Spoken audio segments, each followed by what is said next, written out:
Are there different kinds of conscience? Hi, I'm Mike Mason. This is the Immortal Combat Podcast. The Immortal Combat Podcast is the podcast arm of Very Christi. Very Christi is a Catholic lay apostolate devoted to help young men attain the full stature of Christ by growing strong in mind, body, and spirit. If you'd like to learn more about our work, you can check us out online at verychristi.com. All right, fellas, this is the Intro to Moral Theology, episode 23. Hard to believe we are butting up against the end of our Intro to Moral Theology. We've covered a lot of ground over the last 5.5 months. You guys have been doing a great job with that. We're going to wrap up our discussion this week with talking about kinds of conscience. And then next week, we're going to turn our attention to how do we form our conscience, okay? So last week, we talked about how a conscience works. This week, we're going to talk about different kinds of conscience. Now, when I talk about different kinds of conscience, what I don't mean is like different kinds, like, well, there's lots of kinds of animals like cows and birds and flies or whatever. Okay. We're not talking different kinds in that sense. So I'm not saying that you guys have like 6 different consciences floating around in you and you can employ them at different times. Now, what I mean by different kinds is that your one conscience can function in different ways. Okay. Or have, or be conditioned by different things. Okay. That's what I mean by that. So you only have one conscience. I don't mean different kinds, like you have a bunch of different inside of you. You only have one, but it can function in various ways. And so what we're going to look at is the kinds of conscience you can have come in 3 different pairs, okay? The first is the difference between an antecedent and consequent conscience.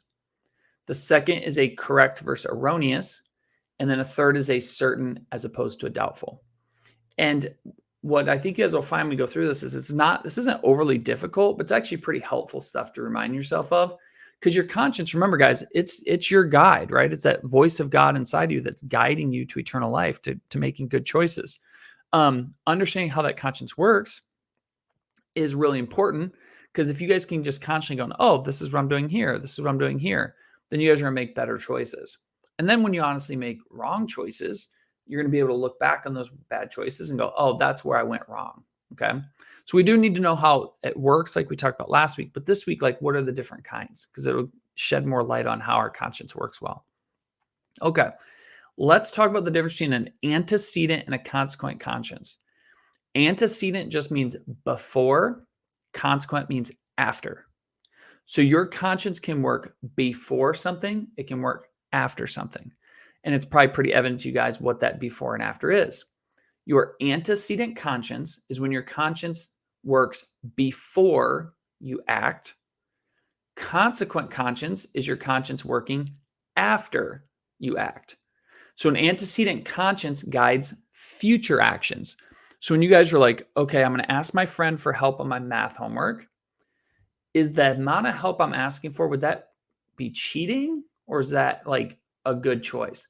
That's your antecedent conscience at work. So before you actually ask him for help and receive the help and seek it out, you're thinking through, like, should I do this or should I not? Is this right or wrong? That's an antecedent. A consequent conscience is, let's say he offers you some help and you take that help and whatever, and then you come to find out later, right? Because you're talking to your teacher, eek, that was more like copying my friend's homework, not getting help with it. Like I did something immoral, okay? That would be a consequent conscience, because it's looking back on something you did and then determining, like, was that correct or not? Oh my gosh, it wasn't correct. Now I have remorse. Or, hey, I made the right choice. Good on me. All right. The antecedent conscience is clearly more important, because we don't want to be getting ourselves in bad situations and then looking back, though both are very important. All right. The second kind's a correct and erroneous. Now think of it this way. Guys, your conscience can be correct in its judgment, or it can be an error in its judgment. All right. If your conscience is correct, what that means is what you judge as being good is really good, and what you judge as being evil is really evil. That's correct. Your conscience is correct when the judgment you make matches reality. Okay. Your conscience is in error when it judges as good what is really evil, or as evil what is really good. Okay, so for example, let's say somebody reads the Beatitudes, right? Sermon on the Mount, Beatitudes, Matthew chapter 5. You read through that and someone goes, man, Jesus doesn't know what he's talking about. This is bad advice. This is not a good way to live. This won't get to happiness. Okay, that is a wrong judgment. Okay, the judgment you're making is an error. You're calling what is good evil. If a person says, yeah, living a life of like selfishness and just life's all about just making lots of money and, chasing girls around and living a life of pleasure, that's what the good life is. Okay, no, that's calling something evil good. That means your conscience is in error. So guys, obviously we want to shoot for having a correct conscience. If we find our conscience is in error, what should we do? Fix it. Okay. So part of the reason why in our rule of life, you have to study each week, okay, is just so that you guys can be correcting your conscience as you go. Okay. That's one of the reasons why. So you can judge what the truth is and then how to live it well. Okay. All right. The third category is a difference between a certain conscience and a doubtful one. Now, certainty is and doubt are inside of you. Okay, so notice when we talked about correct and erroneous, like you have a thought, your conscience makes a judgment. Does it match up with the outside world? Okay, so it's a matching up with objective reality or the way the world actually is. A certain and doubtful conscience are in you. So if I ask you guys, like, okay, you're about to get this help on your math homework. Do you know for a fact that this is okay? And if you're like, yep, I know 100%, I'm right about this. That's a certain conscience.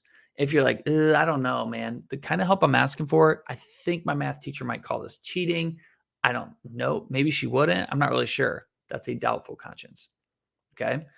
So when it comes to certain and doubtful consciences, okay, you must always obey a certain conscience. If you guys think something is right, you should always obey it. Okay.